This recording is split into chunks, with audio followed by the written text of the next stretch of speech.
పడిన తర్వాత తెలంగాణ ప్రజలు చైతన్యం కాకపోతే, తెలంగాణ ప్రజలు రానున్నటువంటి ప్రమాదాన్ని గ్రహించకపోతే,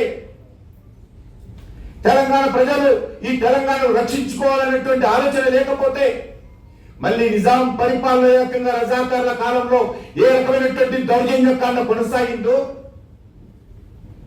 అదే పరిస్థితి వస్తుంది. ఈరోజు పాతపట్నంలో